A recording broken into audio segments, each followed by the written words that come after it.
इस दुनिया में कोई भी एक्सरसाइज बेस्ट नहीं होती। मेरे हिसाब से एक्सरसाइजेस बस टूल्स होते हैं जिन्हें हम टारगेटेड मसल ग्रुप को ग्रो करने के लिए इस्तेमाल करते हैं। बस हमें पता होना चाहिए कि कौन से टूल्स हम बेहतरीन तरीके से यूज कर सकते हैं और अपनी ग्रोथ को मैक्सिमाइज कर सकते हैं। जैसे किसी भी डाइट प्लान को फॉलो करते समय उसका कोई भी एक स्पेसिफिक रूल नहीं होता कि हमें स्पेसिफिक खाने के साथ ही अपने डेली कैलोरी इंटेक को कंप्लीट करना चाहिए। कुछ लोगों को अंडे खाना ज्यादा पसंद होता है, तो कुछ लोग चिकन और राइस के साथ अपने डेली कैलोरी इंटेक को कंप्लीट करते हैं। वेजिटेरियंस की बात करें तो वो पनीर और सोया चंक्स के साथ अपने डेली कैलोरी इंटेक को कंप्लीट करने का ट्राई करते हैं। एंड दिस एक्सप्लेन्स कि चाहे तरीका कैसा भी हो, eight the and what really matter is आप अपने रिस्पेक्टेड गोल्स को उन सोर्सेस के साथ कंप्लीट कर रहे हो जो आपको पसंद है और जो आपके लिए एक बेस्ट ऑप्शन हो सकता है। सिमिलरली बॉडी बिल्डिंग एक ऐसी चीज है जहां पर ऑलमोस्ट हर एक टेक्निक काम करती है। अगर आपको एक अच्छी फिजिक को अचीव करना है तो उसका कोई भी एक पर्टिकुलर तरीका नहीं होता कि आपको इसी वे से उसे परस्यू करना चाहिए या फिर उसे एक पर्टिकुलर तरीके से ही अप्रोच करना चाहिए। आप इन बातों पर चाहे तो डिबेट कर सकते हो, आप ओवरथिंक कर सकते हो, आप चाहे तो साइंस बेस्ड रिसर्च को रिफर कर सकते हो, बट आपको चीजें तब तक पता नहीं चलेगी जब तक आप खुद पर एक्सपेरिमेंट नहीं कर लेते।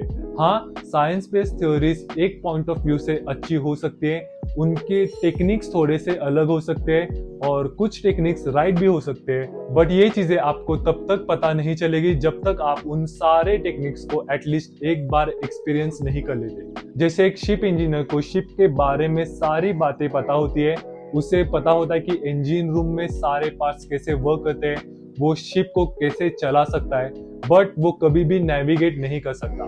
नेविगेट करने के लिए उसके पास उतना एक्सपीरियंस ही अवेलेबल नहीं है कि वो स्ट्रोम्स में शिप को नेविगेट कर सके। मेरा अपने ट्रेनिंग को लेकर बस एक ही जनरल प्रिंसिपल है, मैं एक्सरसाइजेस को देखने की जगह मूवमेंट पैटर्न्स को देखना कंसीडर करता हूँ। जैसे मैंने पिछले वीडियो में कहा था कि बस दो बेसिक मूवमेंट्स को फॉलो करने से आप अपने बैक में अमेजिंग रिजल्ट्स को नोटिस कर सकते हो, one vertical pull and one horizontal pull. So इस वीडियो में मैं आपके साथ अपने टॉप 3 ट्रेनिंग एक्सरसाइजेस और कुछ जनरल प्रिंसिपल्स को आपके साथ शेयर करना चाहता हूँ जिन्होंने मुझे एक एस्थेटिक और एक वाइड बैक डेवलप करने में मदद करी है। बाय द वे, अगर आप एक बिगिनर हो या फिर उन लोगों में से हो जिन्हें अभी भी लगता है कि बैक को ग्रो करने के लिए उन्हें उसे हर एंगल से ट्रेन करना पड़ेगा, सो पिछला वीडियो जरूर देखना, it might change your perspective. और हाँ, मुझे इंस्टाग्राम पर फॉलो करना भी मत भूलना, जहां पर मैं रील्स के थ्रू छोटे छोटे इंफॉर्मेशन प्रोवाइड करने का ट्राई करता हूँ। लेट पुल डाउन की जो मशीन है वो मेरी all time favourite back exercise है। It is my choice of vertical pull. So जब हम वर्टिकल पुल्स की बात करते हैं, मुझे ऐसा लगता है कि let pull down is more convenient and progressive friendly than any other vertical pulling exercises. So जब हम वेटेड पुलअप्स या फिर चिनअप्स की बात करते हैं, ये दोनों वर्टिकल पुल्स ऐसे वेरिएशंस है जिनमें आपको स्ट्रेंथ की बहुत ही ज्यादा रिक्वायरमेंट होती है और आपको हमेशा एक ग्रिप और एक फॉर्म को मेंटेन करना पड़ता है अपने लैट्स को एंगेज करने के लिए। एंड मुझे नहीं लगता कि कोई भी बिगिनर इतनी सारी चीजों को इतनी जल्दी अडॉप्ट कर सकता है उसके बिगिनिंग डेज में। नाउ द क्वेश्चन कम्स कि क्यों लैट पुल डाउन एक सबसे बढ़िया एक्सरसाइज है then any other vertical pulling exercises. मुझे ऐसा लगता है कि लैट पुल डाउन आपको 4 चीजें सिखाती है। Number 1 control, number 2 progress, number 3 easy accessibility and muscle activation and number 4 recovery. अब इन चारों पॉइंट्स को थोड़ा सा एक्सपांड करते हैं और डिटेल में इनके बारे में जान लेते हैं। सो जब मैंने कहा कि ये एक्सरसाइज आपको कंट्रोल सिखाती है, यस इट कैन, अगर आपका माइंडसेट सही हो।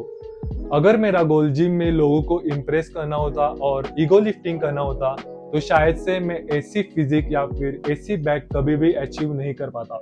अगर मेरा गोल मोमेंटम को इस्तेमाल करके लोड को बस एक पॉइंट से लेकर दूसरे पॉइंट तक मूव करना होता तो शायद से मैं अपने लाइफ में कुछ भी नहीं सीख पाता। अगर आप अपने ईगो को जिम के दरवाजे के बाहर छोड़कर आ सकते हो तो ये एक्सरसाइज आपको अमेजिंग कंट्रोल सिखा सकती है, क्योंकि ये एक मशीन एक्सरसाइज होने की वजह से इसका जो मूवमेंट पैटर्न होता है वो हमेशा से फिक्स रहता है, जिसकी वजह से ये आपको उन मसल्स को इस्तेमाल करने की प्रैक्टिस देता है जो एक्चुअल में लोड को मूव करने के लिए इस्तेमाल होने चाहिए। सो जब भी मैं इस मूवमेंट को परफॉर्म करता था वेट को पुल करते टाइम मैं हमेशा थोड़ा सा फास्ट जाने की कोशिश करता था, अपने मसल्स को अच्छी तरह से कॉन्ट्रैक्ट करने के बाद। जब भी उसकी जो नेगेटिव मूवमेंट्स या फिर उसकी इसेंट्रिक मूवमेंट थी, मैं हमेशा अपने लोड को कंट्रोल करने का ट्राई करता था और मैं हमेशा उस पॉइंट तक ऊपर जाने की कोशिश करता था जब तक मेरे एल्बोज पूरी तरह से स्ट्रेट ना हो जाए, जिससे मुझे अपने लैट्स को स्ट्रेच करने में बहुत ही ज्यादा मदद मिलती थी। मैं हमेशा वेट को पुल करते टाइम अपने टॉर्सो को थोड़ा सा नीचे की तरफ झुका देता था और जब भी उसकी इसेंट्रिक मूवमेंट होती थी, मैं अपने टॉर्सो को सीधा करने का ट्राई करता था, जिससे मुझे लैट्स को स्ट्रेच करने में बहुत ही ज्यादा मदद मिलती थी। Being convenient equals to progress. तो जैसे मैंने वीडियो के शुरुआत में कहा कि वेटेड पुलअप्स को परफॉर्म करते टाइम आपको बहुत ही ज्यादा ग्रिप, इंड्योरेंस और स्ट्रेंथ की रिक्वायरमेंट होती है, वैसे ही इन वेरिएशन पर ओवर टाइम प्रोग्रेस करना थोड़ा सा इनकन्वीनियंट हो जाता है। अगर हम मसल ग्रोथ की बात करें तो प्रोग्रेस एक इंपॉर्टेंट फैक्टर बन जाता है। प्रोग्रेस हम कई चीजों के साथ मेजर कर सकते हैं, जैसे हम कितना वेट उठा रहे हैं, कितने सेट्स को परफॉर्म कर रहे हैं, कितने रेपिटेशंस को परफॉर्म कर रहे हैं, और टेक्निक्स एंड सो ऑन। जब हम वेटेड पुलअप्स की बात करते हैं तो जिम में जाकर एक बेल्ट को पहना, फिर चेन्स को वेट अटैच करना, उसके बाद एक बार पर लटक कर एक फॉर्म को मेंटेन करते हुए उस वेरिएशन को एग्जीक्यूट करना मेरे लिए थोड़ा सा इनकन्वीनियंट हो जाता है। बट ये इशू लैट पुल डाउन पर आप कभी भी फेस नहीं करोगे। लैट पुल डाउन की जो मशीन है वो हमेशा से फिक्स्ड होती है और आप एक एग्जैक्ट वेट को चॉइस करके छोटे छोटे इंक्रीमेंट्स के साथ ओवर टाइम प्रोग्रेस कर सकते हो। Easy to access, better muscle engagement leads to better growth. So किसी भी एक्सरसाइज को मास्टर करने के लिए आपको बहुत सालों की प्रैक्टिस और हार्ड वर्क की जरूरत पड़ती है। बट आई फील कि लैट पुल डाउन एक ऐसी मशीन है जिसे हर कोई बिगिनर इजीली एक्सेस कर सकता है एंड ओवर टाइम प्रोग्रेस करते हुए उसे मास्टर भी कर सकता है। सो जब मैंने ये कहा कि ये वेरिएशन आपको बेटर एंगेजमेंट दे सकती है देन एनी अदर एक्सरसाइजेस, मेरे कहने का मतलब ये था कि ये मशीन फिक्स और सीटेड होने की वजह से आप अपने टेम्पो, फॉर्म और रेंज ऑफ मोशन पर ज्यादा बेहतरीन तरीके से फोकस कर सकते हो बिना कोई मोमेंटम को यूज करे। It's easier on recovery. ये मोमेंट एक मशीन एक्सरसाइज होने की वजह से मेरे बॉडी के ऊपर जो भी ओवरऑल थकावट या फिर ओवरऑल फटीग जनरेट होता था वो बहुत ही कम हो जाता था। कंपैरेटिवली अगर हम पुलअप्स की बात करें तो जब भी आप इस वेरिएशन को परफॉर्म करने जाओगे, आपके बैक मसल्स के साथ ही साथ आपके आर्म्स और ओवरऑल बॉडी पर भी लोड जनरेट होना शुरू हो जाएगा। हमेशा एक बात ध्यान में रखना कि अगर आप अपने बॉडी पर कम थकावट या फिर कम फटीग को जनरेट करोगे तो आपकी रिकवरी बहुत ही ज्यादा बेहतरीन हो जाएगी। Better recovery equals to more gains. मैं जब भी लैट पुल डाउन को परफॉर्म करने जाता हूँ, मैं हमेशा एक वार्म अप सेट और 3 वर्किंग सेट्स को लगाता हूँ। वार्म अप सेट्स में इसलिए लगाता हूँ जिससे मैं अपने मसल्स को अच्छी तरह से एक्टिव कर पाऊँ और जब भी मैं अपने वर्किंग सेट की तरफ बढ़ता हूँ तब मेरा जो मसल माइंड कनेक्शन है वो और भी बेहतरीन हो सके। सो जब भी मैं अपनी वर्किंग सेट्स को परफॉर्म करता हूँ, मैं हमेशा ट्राई करता हूँ कि मैं 8 to 15 इस रेप रेंज में फेलियर को अचीव कर सकूं और मैं उस सेम रेपिटेशंस और लोड्स को उसी सेम वीक के फुल डे 2 पर रिटेन करने का ट्राई करता हूँ और जब मैं सेम अमाउंट ऑफ रेपिटेशंस उन पर्टिकुलर वेट्स के साथ अचीव कर लेता हूँ तब जाकर मैं दूसरे आने वाले सेशंस में अपने वेट्स को फिर से बढ़ाने का ट्राई करता हूँ, जिससे मैं धीरे धीरे वीकली बेसिस पर प्रोग्रेसिव ओवरलोड भी करता हूँ और अपने मसल ग्रोथ को मैक्सिमाइज करने का ट्राई करता हूँ। हाँ, ये चीज सुनने में थोड़ी सी कॉम्प्लिकेट लग सकती है बट मैं इसे एक छोटे से एग्जांपल के साथ आपके साथ शेयर करना चाहता हूँ। तो अगर मैं आज के पुल सेशन में 60, 65 और 70 केजीज के साथ 15, 10 और 8 रेपिटेशंस को परफॉर्म कर लेता हूँ तो सेम वीक के दूसरे पुल सेशन में मैं उन्हीं रेपिटेशंस को रिटेन करने का ट्राई करता हूँ और जब मैं सक्सेसफुली उन रेपिटेशंस को इस सेशन में रिटेन कर लेता हूँ तो आने वाले पुल सेशन में मैं वेट को इंक्रीज करके सेम रेपिटेशंस को अचीव करने का ट्राई करता हूँ।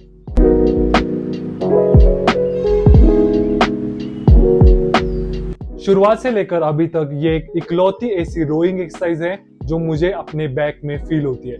मैंने पिछले 3 सालों तक काफी रोइंग एक्सरसाइजेस के साथ एक्सपेरिमेंट करा है, जैसे मैंने सिंगल आर्म डंबल रोज को परफॉर्म करा है, स्मिथ मशीन पर बेंट ओवर रोज को परफॉर्म करा है, बारबेल रोज को भी परफॉर्म करा है।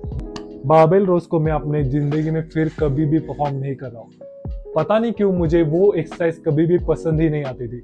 उसे परफॉर्म करते टाइम पर मेरे लोअर बैक पर हमेशा अननेसेसरी स्ट्रेन जनरेट होता था जिसकी वजह से मेरे बाकी के जितने भी वर्कआउट सेशंस थे वो हमेशा हिंडर होते थे। और ये जितने भी रोइंग एक्सरसाइजेस हैं उन्हें परफॉर्म करते टाइम पर हमेशा कोई ना कोई इंटरफियरिंग मसल टेक ओवर कर लेता था, जैसे biceps, lower back, four arms.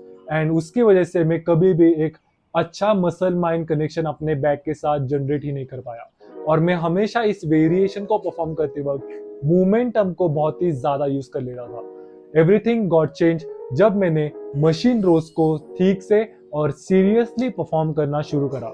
ये मशीन एक चेस्ट सपोर्टेड और सीटेड होने की वजह से ये बहुत ही ज्यादा कन्वीनियंट हो जाती है बाकी के हॉरिजॉन्टल पुल्स से।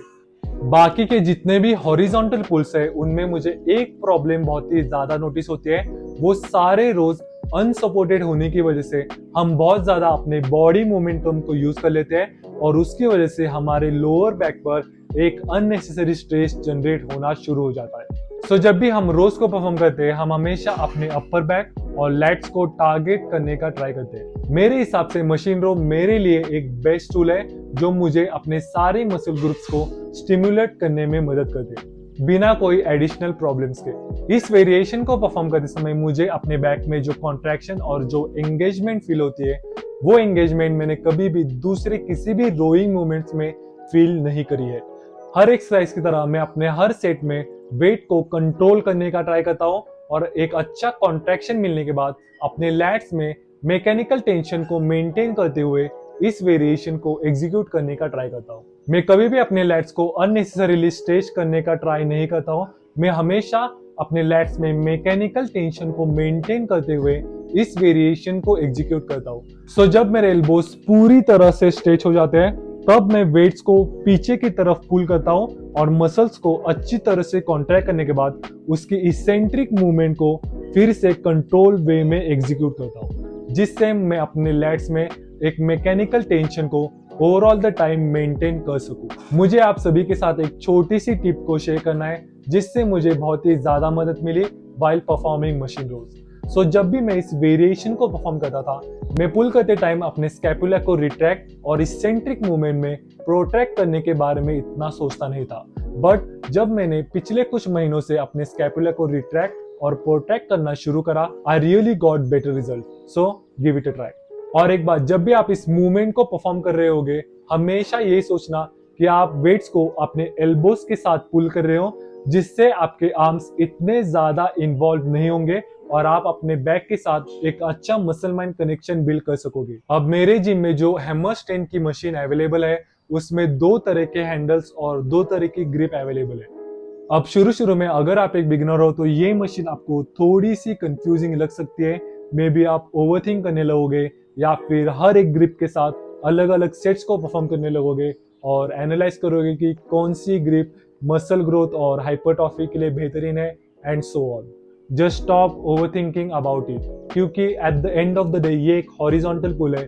भले ही कोई भी ग्रिप आप यूज करो आप अपने अपर बैक और लेट्स को ही ट्रेन करने वाले हो। सो ऐसी ग्रिप को चॉइस करो जो आपके लिए बेस्ट हो सकती है, जो आपके लिए कंफर्टेबल हो सकते हैं और जिससे आप उस वेरिएशन को अच्छी तरह से एग्जीक्यूट कर सकोगे। बस आपको अपने टेक्निक्स पर ओवर द टाइम प्रैक्टिस करनी होगी। सो काफी सारे लोगों को ये चीज थोड़ी सी सरप्राइजिंग सी लग सकती है कि इन दोनों वेरिएशंस में से कोई भी एक्सरसाइज बैक के लिए है ही नहीं, बट आई स्ट्रांगली फील कि ये दोनों ऐसे एक्सरसाइजेस हैं जिन्होंने मुझे बैक में एक एस्थेटिक और एक वाइड लुक देने में बहुत ही ज्यादा मदद करी है। रियल डेल्ट एक छोटा सा मसल ग्रुप होता है जो हमारे शोल्डर्स के पीछे वाले हिस्से में लोकेटेड होता है एंड मैंने रियल डेल्ट को काफी सालों तक इग्नोर करा है, जिसकी वजह से आज की डेट पर भी वो बहुत ही ज्यादा अंडर डेवलप है मेरे अगर ओवरऑल आर्म्स की बात करें तो। सो जब हम प्रेसिंग मूवमेंट्स को परफॉर्म करते हैं हमारे शोल्डर्स का जो भी सामने वाला हिस्सा होता है वो बहुत ही ज्यादा ओवरटेन और ओवर डेवलप हो जाता है, और जब हम रियर डेल्ट को इग्नोर करते हैं हमारी बैक बहुत ही ज्यादा अनबैलेंस लगती है and it also create a bad posture while flexing it. Trapezium muscles की अगर बात करें तो काफी सारे लोगों को ये लगता है कि ये मसल ग्रुप बस हमारे शोल्डर्स के ऊपर वाले हिस्से में हमारे नेक के अराउंड लोकेटेड होता है, बट ऐसा नहीं है। ट्रेपीजियम मसल्स आपके नेक से शुरू होकर ऑलमोस्ट आपके मिड बैक पर जाकर खत्म होता है, जो आपके बैक में एक वाई शेप क्रिएट करता है, जिसकी वजह से आपकी बैक बहुत ही ज्यादा थिक और पावरफुल लगती है। इन दोनों मसल ग्रुप्स के बिना आपकी बैक बहुत ही ज्यादा फ्लैट दिखती है, but trust me, with them it really looks complete and well balanced. अब मुझे पता है कि ट्रैप्स और रियर डेल्ट को ट्रेन करने के लिए बहुत से अलग अलग एक्सरसाइजेस अवेलेबल है, जैसे फेस पुल हो गए, बेंट ओवर रेजेस हो गए, डंबल श्रग्स, बारबेल सर्क्स एंड मेनी मोर।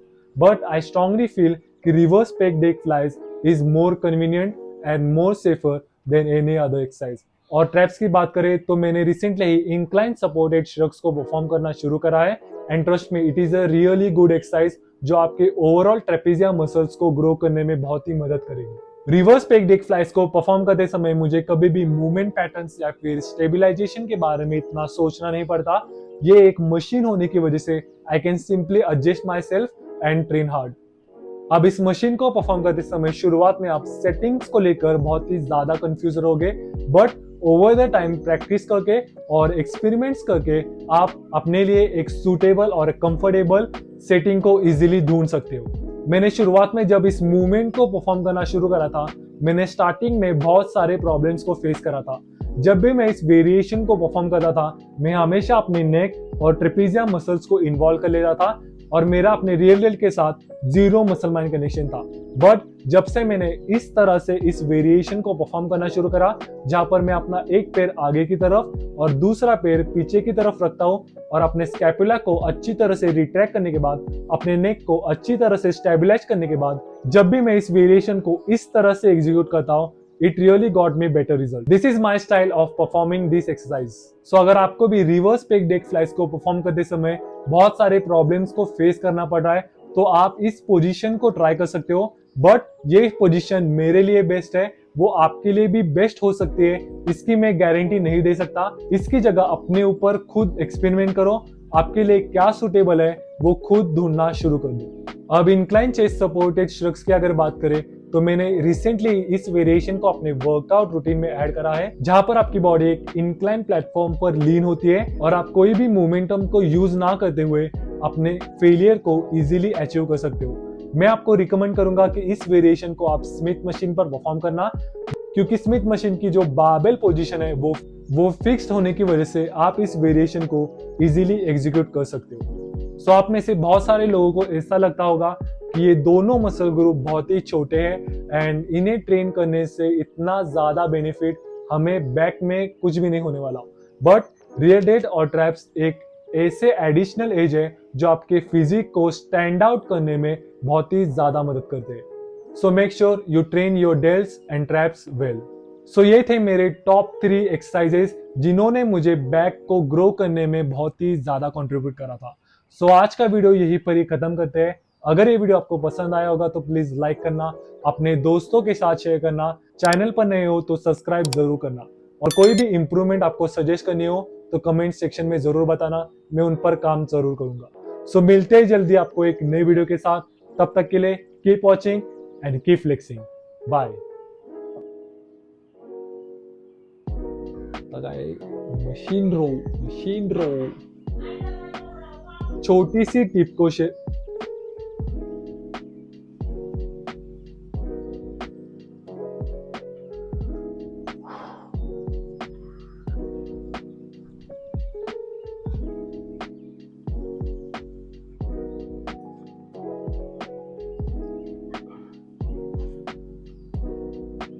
अब मुझे पता है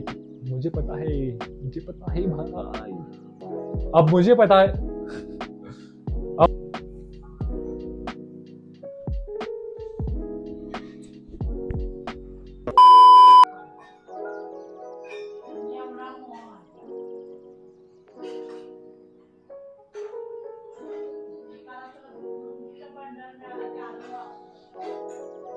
मूवमेंट पैटर्न्स या फिर स्टेबिलेशन के बारे में इतना ज्यादा सोचना पश्चात it's just rolling of chunk baby।